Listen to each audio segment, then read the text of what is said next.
தமிழ் பேசும் அனைத்து நல்லவங்களுக்கும் வணக்கம்.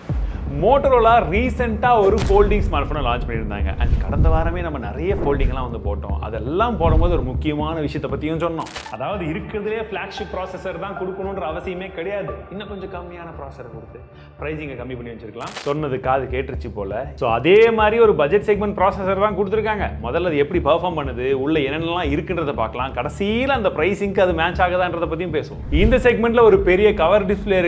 3 மாசத்துக்கான ஜெமினி அட்வான்ஸ்னு கொடுக்குறாங்க. ஒரு வீகன் லெதர் பின்பக்கம் பார்க்கறதுக்கு செம்மையா இருக்கு. அண்ட் 15,000 ரூபாய்க்கான டிஸ்கவுண்ட்டும் தராங்க. இவ்வளோ இருந்தும் அதை ஒன்று ஃபிக்ஸ் பண்ணியிருந்தா நல்லா இருந்திருக்கும்.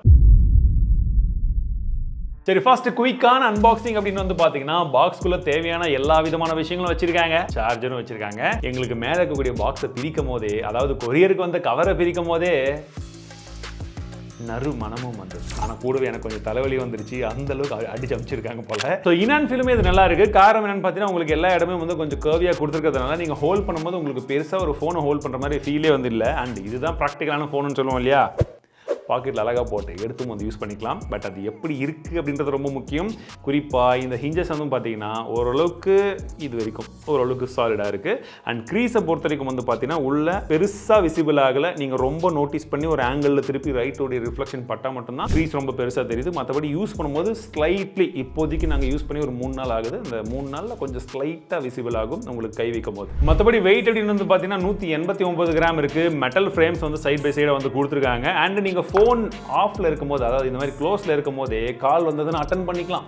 நல்லா இருக்குல்ல. இது ரீசெண்டாக நம்ம ஷாமியில சொல்லியிருந்தோம். ஆனால் அங்கே ஒரு ட்விஸ்ட் இருக்குது. அது என்னன்னு பார்த்தீங்கன்னா, நீங்கள் அட்டன் பண்ணலாம், ஸ்பீக்கர் ஆன் ஆகிடுது. யார் பேசினாலும் வெளியில தான் வந்து கேட்கும். நீங்கள் ஸ்பீக்கர் ஆஃப் பண்ண நினைச்சாலும் ஆஃப் பண்ண முடியறதில்ல. ரேசர் 40ல நமக்கு IP52க்கான ரேட்டிங் கொடுத்துருந்தாங்க. பட் இதில் பார்த்தீங்கன்னா IPX8க்கான ரேட்டிங் தான் வந்து கொடுத்துருக்காங்க. உங்களுக்கு ஃபிங்கர் பிரிண்ட் சென்சர் ரைட் சைடில் வந்து இருக்கு, விச் இஸ் ஃபேர்லி ஃபாஸ்ட். இந்த அவுட்டர் டிஸ்பிளே ரொம்ப இம்ப்ரெசிவாக இருக்குங்க. பார்க்கறதுக்கு கலர் சூப்பராக இருக்குது, நல்ல ரெஸ்பான்சிவாகவே இருக்குது. அண்ட் உங்களுக்கு கஸ்டமைசேஷன் ஆப்ஷன், நீங்கள் யூஸ் பண்ணக்கூடிய விஷயங்கள், மேக்ஸிமம் விஷயங்களை நீங்கள் இந்த ஸ்க்ரீனில் வந்து யூஸ் பண்ணிக்கலாம். ஆனால் மேலே மட்டும் ஒரு பட்டையாக வந்து கொடுத்துட்டு கீழே மட்டும் தான் டிஸ்பிளே கொடுத்துருக்காங்க. ஏன்னா வேலை கம்மியாக இருக்கிறது டிஃபரன்ஸ் தெரியணும்ல. அதுக்காக அதோட சைஸ் பார்த்தீங்கன்னா உங்களுக்கு 3.6 இன்ச்க்கான POLED டிஸ்பிளே வந்து கொடுத்துருக்காங்க. 10 பிட்கான பேனல் யூஸ் பண்ணிட்டு இருக்காங்க. 90 ஹெர்ட்ஸ்க்கான ரெஃப்ரெஷ் ரேட் இருக்கு. Full HD Plus ரெசல்யூஷன் தான் வந்து இருக்கு. உங்களுக்கு 1700 நிட்ஸ்க்கான பீக் பிரைட்னஸ் வந்து கொடுத்துருக்காங்க. இன்டோர்ல யூஸ் பண்ணும்போதும் சரி, அவுட்டோர்ல யூஸ் பண்ணும்போதும் சரி, டிஸ்பிளே ஓரளவுக்கு நல்ல பிரைட்டாவே இருக்கு. அண்ட் இதில் ப்ரொடெக்ஷனுக்கு கார்னிங் கிளாஸ் விக்டர்ஸ் கொடுத்துருக்கிறது இன்னொரு பிளஸ். மற்றபடி இதே ஸ்க்ரீனில் நீங்கள் வந்து ஒரு சில விஜெட்ஸுமே வந்து கொடுத்துருக்காங்க. நீங்கள் டைமராக இருக்கட்டும், இல்லாட்டி வந்து ஸ்டாக் மார்க்கெட்டை பற்றி பார்க்கறதா இருக்கட்டும், இல்லை உங்களுக்கு மியூசிக் பிளேயர் அண்ட் இந்த மாதிரி கேம்ஸுமே வந்து இருக்கு. ஒரு சில இன்ஸ்டாலே வந்து பண்ணி கொடுத்துருக்காங்க. நீங்க அதையுமே விளையாடிக்கலாம்.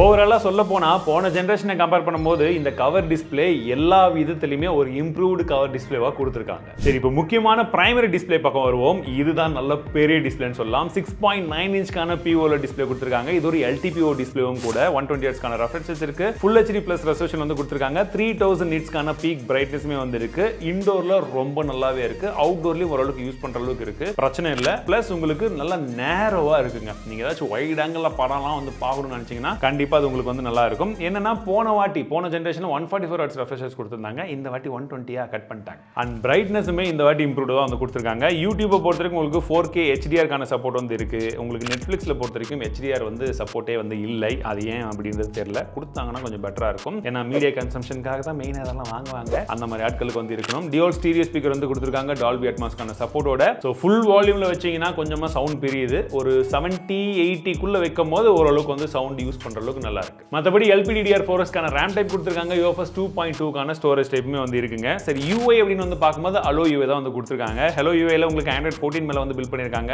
ரொம்ப ஸ்மூத்தான ஒரு UI. 3 இயர்ஸ்க்கான OS அப்டேட் அண்ட் 4 இயர்ஸ்க்கான செக்யூரிட்டி அப்டேட்டும் வந்து தந்திருக்காங்க. அண்ட் ரீசென்ட் டைம்ஸ் நிறைய பேர் வந்து பார்த்தீங்கன்னா வேற ஒரு சில மோட்டோரோலா ஸ்மார்ட் போன்ஸ்க்கெல்லாம் ஒரு சில பக் இருக்கு, இதை பத்திலாம் வந்து நீங்க சொல்ல அப்படின்னு சொல்லி நிறைய பேர் கேட்டிருந்தீங்க. ஸோ நான் டெஸ்ட் பண்றதுக்கு டைம் எந்த அளவுக்கு இருந்ததோ அதை வச்சு நம்ம ரிவ்யூ போடும்போது என்னென்னலாம் இஷ்யூஸ் இருந்தது மென்ஷன் பண்ணியிருக்கோம். ஸோ இதுவுமே இப்போ 3 நாள் மட்டும் தான். இப்போ 4வது நாள் ரிட்டர்ன் போயிடும். ஸோ அதனால் வந்து ஃபுல்லாக டெஸ்ட் பண்ணுறதுக்கான வாய்ப்புகள் கிடைக்கல.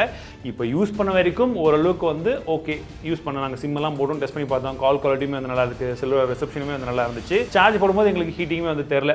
எப்போ ஹீட்டிங் தெரிஞ்சது அப்படின்னா ப்ராசஸர் அதிகமாக புஷ் பண்ணும்போது. சரி, அப்படி என்னடா ப்ராசஸர் கொடுத்துருப்பாங்கன்னு ஒரு கேள்வி வரும் இல்லையா?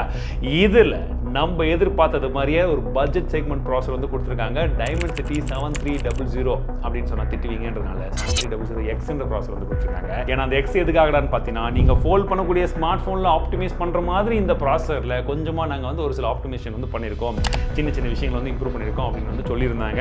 யூஸ் பண்ண வரைக்கும் பிரச்சனை இல்லை. பட் நீங்கள் ஒருவேளை கேமிங்கெல்லாம் புஷ் பண்ணணும்னு நினச்சிங்கன்னா இது கண்டிப்பாக அந்த அளவுக்குலாம் வந்து தாங்காது. அதையும் தாண்டி நீங்கள் நார்மலாக கேம்ஸ் எல்லாம் வந்து ஆவரேஜ் செட்டிங்ஸ் வச்சு விளையாடுறீங்க, புஷ் பண்ணுறீங்கன்னா கண்டிப்பாக ஹீட்டிங் நோட்டீஸ் பண்ணுவீங்க. கேமிங்காக புஷ் பண்ண முடியாது. சரி, பர்ஃபார்மன்ஸ் எந்த அளவுக்கு வருதுன்னு போது நம்ம அண்டர்டோ பொறுத்த வரைக்கும் 6.6 லேக் வருது. CPU த்ராட்லிங் பொறுத்த வரைக்கும் 77% வருது. 3D எக்ஸ்ட்ரீம் டெஸ்ட் பொறுத்த வரைக்கும் உங்களுக்கு 99.8% வந்து வருது. ஆனால் Razer 40ல நமக்கு Snapdragon 7 Gen 1 வந்து கொடுத்துருக்காங்க.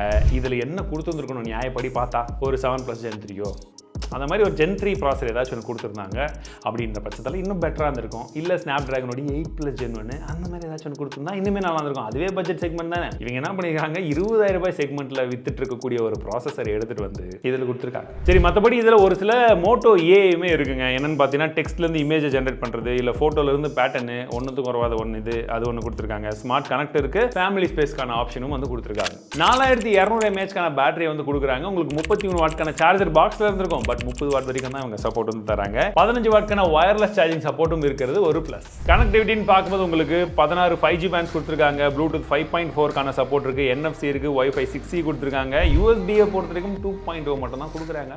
ஓகே, ஃப்ளாக்ஷிப்லேயே தான் கொடுக்குறாங்க. அண்ட் ஒரு நானோ சிம் வந்து போட்டுக்கலாம், ஒன்று சிம் தான். சரி, இப்போ ரொம்ப முக்கியமான விஷயம், ஃப்ரண்ட்லேயே நல்லா பெருசாக தெரியுற அந்த கண்ணு கேமரா, அது என்ன இருக்குன்னு பார்த்தீங்கன்னா 50 மெகாபிக்சலுக்கான மெயின் கேமரா வந்து கொடுத்துருக்காங்க OIS சப்போர்ட்டோட. 13 மெகாபிக்சலுக்கான அல்ட்ரா வைட் சென்சர் வந்து கொடுத்துருக்காங்க. இது மேக்ரோவுக்கும் வந்து யூஸ் பண்ணிக்கலாம். 32 மெகாபிக்சலுக்கான செல்ஃபி கேமரா இருக்கு. இதுவே நம்ம போன ஜென்ரேஷன் கம்பேர் பண்ணால் அதில் பிரைமரி கேமரா வந்து 64 மெகாபிக்சல் கேமரா வந்து கொடுத்துருந்தாங்க. பட் வெறும் நம்பர்ஸ் வச்சு மட்டும் நம்ம எப்பவுமே கணக்கு எடுக்கக்கூடாது. இங்கேயுமே அதை தான். பட் நாங்கள் எடுத்த சாம்பிள்ஸை பார்த்தீங்கன்னா நீங்களே ஷாக் ஆகிடுவீங்க. ஏன்னா ஃபோட்டோலாம் எடுக்கிற வரைக்கும் நல்லா இருக்கு, எடுத்ததுக்கப்புறம் ப்ராசஸிங் பண்ணும்போது கொஞ்சம் ஓவராக தான் எல்லாத்தையும் தூக்கி விடுது. வெளியிலலாம் அவுட்டோரில் எடுக்கும்போது வந்து பார்த்தீங்கன்னா ப்ராசஸிங்கே கொஞ்சம் அதிகமாக பண்ணி சேச்சுரேஷன் லெவலாம் வந்து ஏற்றி விடுது. இப்போ ரீசெண்ட் டைம்ஸ்ல தான் மோட்டோ ஓரளவுக்கு கேமராலாம் டியூனிங் நல்லா பண்ணிட்டு இருந்தாங்க. இதில் கொஞ்சம் சொதப்பன மாதிரி தான் எனக்கு தோணுது. இருந்தாலும் ஓவராலாக கேமராவை இன்னும் கொஞ்சம் அவங்க இம்ப்ரூவ் பண்ணால் நல்லா இருக்கும். அண்ட் ஃபைனலி இதோடைய பிரைசிங் என்னன்னு பார்த்தீங்கன்னா 65,000 ரூபாய். ஆஃபர் போக உங்களுக்கு 50,000 ரூபாய்க்கு இது கிடைக்கும்னு சொல்றாங்க. ஆனால் ப்ராசஸர் வந்து பார்த்தீங்கன்னா 20,000 ரூபாய் செக்மெண்ட் யூஸ் பண்ணக்கூடிய ப்ராசஸர் தான். ஸோ பிரைசிங் இன்னும் கொஞ்சம் கம்மியாக வச்சிருந்தாங்கன்னா நல்லா இருந்திருக்குன்றது ஒன்று. இல்லை அப்படின்ற பட்சத்தில் ப்ராசஸர் யாச்சும் இன்னும் கொஞ்சம் நல்லா பவர்ஃபுல்லான ஒரு ஸ்னாப்ட்ராகன் ப்ராசர் வந்து அந்த 7 சீரிஸ்ல இருக்கக்கூடிய Gen 3 ப்ராசர் ஏதாச்சும் ஒன்று கொடுத்துருந்தாங்கன்னா, புதுசோ கொஞ்சம் பழசோ கொடுத்துருந்தாங்கன்னா இன்னும் கொஞ்சம் ஜஸ்டிஃபைடாக இருந்திருக்குன்றது நான் நினைக்கிறேன். இது என்னுடைய பர்சனல் கருத்து. நீங்க என்ன நினைக்கிறீங்க? உங்க கருத்துக்கள் என்னன்றது கமெண்ட்ஸ்ல ஷேர் பண்ணுங்க. இந்த பட்ஜெட் ஓகேவா, இல்லை எந்த பட்ஜெட்ல இருந்தா கரெக்டான ஒரு பட்ஜெட்டா இருந்திருக்கும்னு நினைக்கிறீங்க? ஃபோல்டிங் ஸ்மார்ட் போன்ன்றது ஞாபகம் வச்சு கமெண்ட் செக்ஷன்ல கொஞ்சம் சொல்லுங்க. ஏன்னா நிறைய பேர் என்ன கேட்பீங்க எனக்கு இப்பயே கெஸ் பண்ண முடியுது. மீண்டும் ஒரு இடத்துல சந்திக்கிறேன். வாழ்க தமிழ், வளர்க டெக்னாலஜி.